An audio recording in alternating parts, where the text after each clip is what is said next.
एकीकडे पावसाची चाहूल लागल्यानं उन्हाचे चटके सौम्य होण्याची चिन्ह दिसू लागली आहेत, तर दुसरीकडे आता महागाईनं 2 वर्षांमधील निच्चांक गाठलाय. यामुळे महागाईनं होरपळणाऱ्या नागरिकांना हा दिलासा मिळालाय. पाहुयात यावरचाच हा खास रिपोर्ट. महागाईनं गाठला 25 महिन्यातील नीचांक. महागाईनं त्रस्त झालेल्या नागरिकांना दिलासा.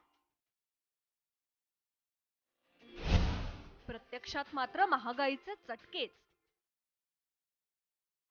गेल्या काही दिवसांपासून सतत वाढणाऱ्या महागाईमुळे गृहिणींचं बजेट कोलमडलंय. पण केंद्र सरकारच्या सांख्यिकी मंत्रालयानं महागाईत घसरण झाल्याचं सांगितल्यानं महागाई घटण्याची चिन्ह निर्माण झाली आहे. नुकत्याच सरलेल्या महिन्यामध्ये गेल्या 2 वर्षातील सर्वात कमी महागाई दर नोंदवला गेलाय. एप्रिलमधील महागाईचा दर होता 4.70% इतका.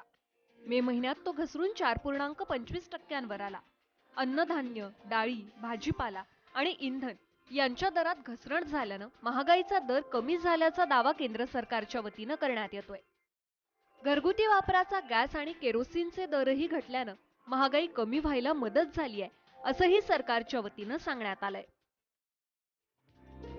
सरकारच्या आकडेवारीत महागाई कमी झाल्याचं दिसत असलं तरी प्रत्यक्ष व्यवहारात मात्र महागाई कमी झाल्याचं जाणवत नाहीये, असा सूर सर्वसामान्यांमधून उमटताना दिसतोय. एकीकडे रेपो रेट कमी होत असताना सुद्धा महागाई कमी होत नाही आहे. पेट्रोलचे रेट वाढत आहेत, डिझेलचे रेट वाढत आहेत, सिलेंडर रेट वाढत आहेत. मग अशा वेळेला सामान्य पब्लिकने करायचं काय?